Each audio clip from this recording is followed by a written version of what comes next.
వైఎస్ఆర్ కాంగ్రెస్ పార్టీకి ఊపిరాడటం లేదు. 5 ఏళ్ల పాటు శ్రీవారి భక్తులకు కల్తీ నెయ్యితో చేసిన లడ్డూలను అమ్మిన పాపం ఇప్పుడు వారి గొంతుకు అడ్డం పడుతుంది. సిబిఐ సిట్ దర్యాప్తు చేసి తేల్చి కోర్టులో దాఖలు చేసిన అఫిడవిట్ తో ఏం చేయాలో తెలియక కింద మీద పడిపోతున్నారు. సజ్జల తనకు అలవాటైన పాత కామెడీతో తెరపైకొచ్చారు. ఆ సిట్ లో అంతా టీడీపీ మద్దతుదారులే ఉన్నారని చెప్పుకొచ్చారు. తమకు అనుకూలంగా రాకపోతే టీడీపీ మద్దతుదారులు, తమకు అనుకూలంగా వస్తే ప్రపంచంలోనే అత్యంత నిజాయితీ స్టేట్మెంట్ అనేది సజ్జల పాలసీ. అది అన్నిసార్లు వర్కౌట్ కాదు. ఇప్పుడు అదే జరుగుతుంది. కల్తీ నెయ్యి వ్యవహారంలో అసలు నిజాలు బయటకు తీస్తుండటంతో వైసీపీలో వణుకు పడుతుంది. ఎందుకంటే ఇప్పుడు ఆ కేసును చూసేది రాష్ట్ర దర్యాప్తు సంస్థలు కాదు, సిబిఐ డైరెక్టర్ నేతృత్వంలో నేరుగా సుప్రీంకోర్టు పర్యవేక్షణలో దర్యాప్తు జరుగుతుంది.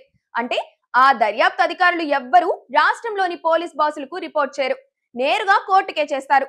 కోర్టు ఈ విషయంలో నిందితుల్ని క్షమించే అవకాశం ఉండదు. అందుకే వైసీపీ కంగారు పడిపోతుంది. సుబ్బారెడ్డి, ధర్మారెడ్డి, కరుణాకర్ రెడ్డి దగ్గర నుంచి భక్తుల్ని మోసం చేసిన అందరూ బాధ్యులు అవ్వబోతున్నారు. ఆయా నెయ్యి కంపెనీల నుంచి లంచాలుగా తీసుకున్న డబ్బులు సుబ్బారెడ్డికి అందాయని కూడా రికార్డులున్నాయని సిట్ వర్గాలు చెప్తున్నాయి. అధికారిక ముద్ర కోసం కోర్టు ద్వారా బ్యాంకు స్టేట్మెంట్లు తీసుకోబోతున్నారు.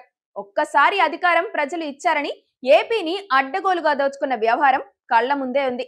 జగన్ పై ఉన్న కేసులు దేశం మొత్తం హాట్ టాపిక్ గానే ఉంటాయి.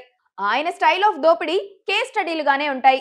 సీఎం గా లిక్కర్ స్కామ్ చేసి ప్రజల ఆరోగ్యాన్ని సైతం దోచుకున్న వైనం మర్చిపోలేరు.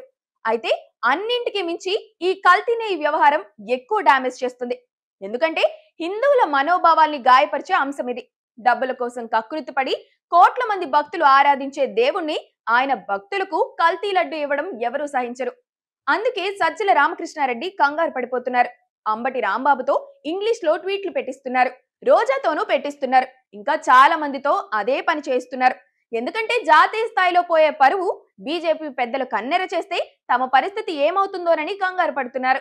అక్కడ నెయ్యి కల్తీ జరగలేదని, అదంతా ఫేక్ అని ప్రచారం చేయడం, సుప్రీంకోర్టు సిట్ చంద్రబాబు కనుసన్నల్లో నడుస్తుందని చెప్పడం, న్యాయ వ్యవస్థను కూడా చంద్రబాబు ప్రభావితం చేస్తున్నారని ఆరోపించడం, ఇవన్నీ వైసీపీ ముందున్న మార్గాలు. ఇవన్నీ పాతవే. గతంలో చీఫ్ జస్టిస్ కావాల్సిన వారిపై తప్పుడు లేఖలు రాసి దాన్ని మీడియాకు విడుదల చేసి బురద చల్లేశారు. రేపు సుప్రీంకోర్టు మీద కూడా ఇలాంటి నిందలే వేసినా ఆశ్చర్యపడక్కర్లేదు. ఎందుకంటే వైసీపీ నేతల విపరీత మనస్తత్వాన్ని అందరూ చూశారు కాబట్టి, చూస్తూనే ఉన్నారు కూడా.